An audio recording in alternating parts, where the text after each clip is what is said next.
Hello everyone. Salt is essential and vital for human body. But imagine a situation when this basic necessity is denied to people.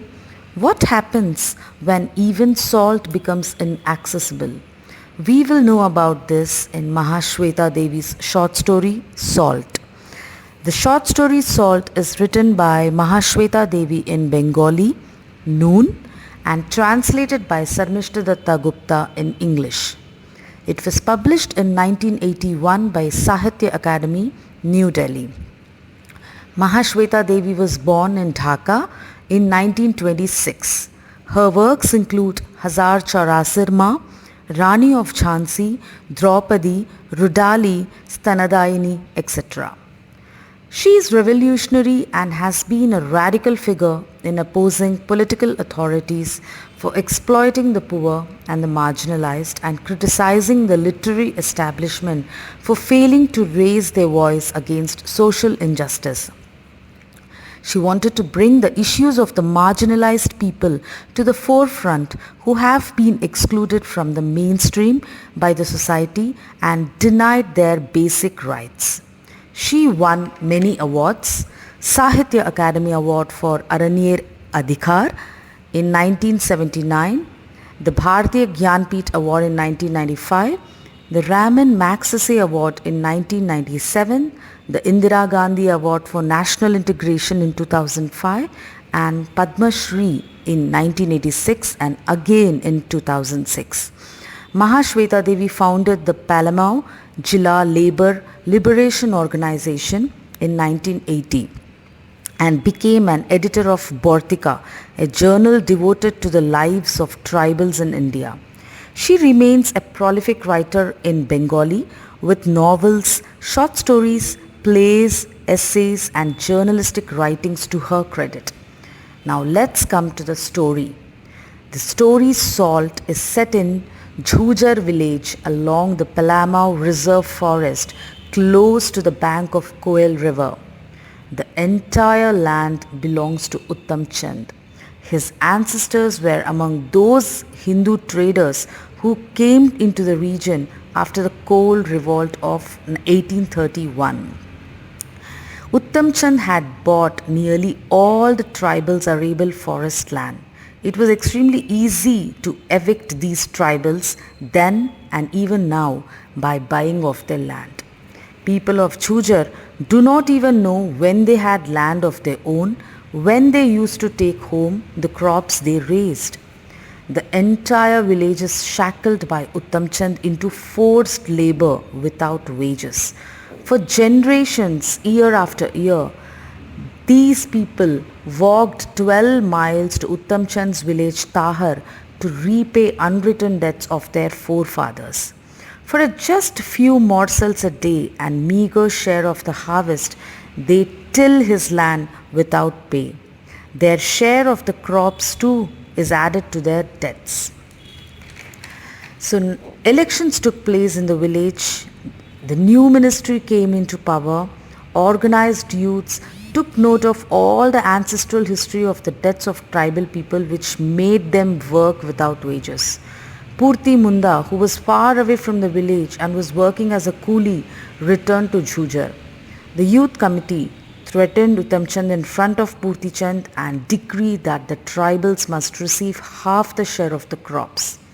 Uttam Chand never expected that people of Jhujar would answer him back ever. In act of revenge, he vowed to finish them off by deprivation of salt. Here, Uttam Chand finds a legal but inhuman mode of retaliation. For Purti and villagers, life without salt is impossible. They resorted to many ways to get salt, but it was of no use. The youth committee thought that though idealistic, was not giving much importance to this as they were interested in tackling more bigger problems. So now Purti discovers another source of salt, salt lick for wild animals. There was an old elephant which arrived after all the herd of elephants left after feeding themselves on bamboo graves. The old elephant which came there was a loner, Ekoya. They are generally unpredictable. Their behavior and attitude becomes irresponsible as a result of being overthrown and driven out of the herd. The loner always wet the lick before he left. Earlier, a tribal youth shot an arrow at a young elephant and killed it. This enraged the herd and they began attacking the villages every year. So the headman now warned Purti to be careful and not to come in the way of these elephants, especially Ekoya, because we can never predict their behavior. They usually never forget the incidents.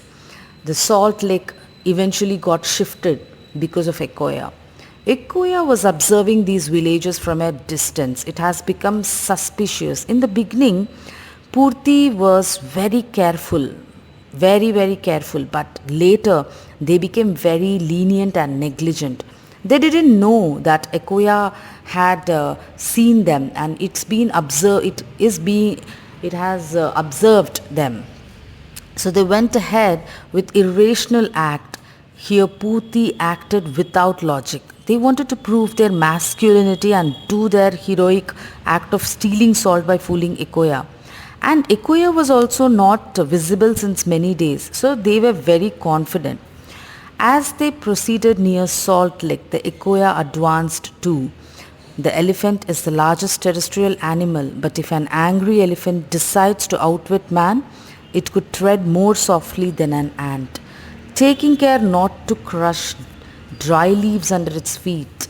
It was cautiously moving forward towards Purti. When Purti turned around, it seemed the old Palamau fort was approaching them. Ekoya trampled them to death by using trunk and its feet and then left trampling the forest. Oh my God. They went to steal salt from the elephant's lick and died. The words of Inspector became an epitaph for the dead, proving that the tribals of Jhujar were not trustworthy at all. Herbivorous animals needed salt. What if men begin to steal that too? This unnatural act of Purti and his kinsmen again emphasized the difficulty of preserving wildlife without human interference. The Ekoya was declared a rogue without its knowledge. Since it was a loner, the elephant herd wouldn't be enraged if it was killed. A commissioned hunter came and shot Ekoya dead. The headman somehow felt vaguely uncomfortable in this situation. What he was thinking? He was thinking that it's clear that the elephant had killed men and got killed in turn, but the indirect cause seemed to be somewhere. So much for salt? 3 men and an elephant wouldn't have died if salt was available. Someone else was responsible, the one who didn't sell salt, or some other system which allowed Uttam Chand to go scot-free for not selling salt. So here the narrative has a strong didactic element, problematizing the issue of justice and making a strong appeal to the reader's social conscience. The story also demonstrates the nexus between the politics at the macro level and the power structures at the local level, represented by the landowner, the trader and the youth committee. The youth committee initially was very interested, but later on it was like, though altruistic, it was with shallow idealism. It was into various other issues. It didn't give importance to such an important issue. So the themes here is the themes: exploitation of tribals by powerful people, denial of land rights, which is major concern in Mahasweta Devi's writings.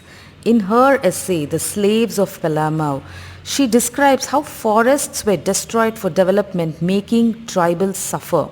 After the revolt of 1857, landlords and money lenders took control, leading to death bondage or bandua system.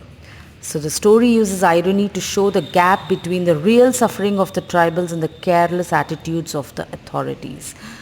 Now the language used in this story is a sophisticated Bengali as well as different registers of Bengali combined with tribal dialect, Hindi spoken in Bihar a smattering of technical English terms used to describe the scientific and medical values of salt for human body, which they were explaining to the new government.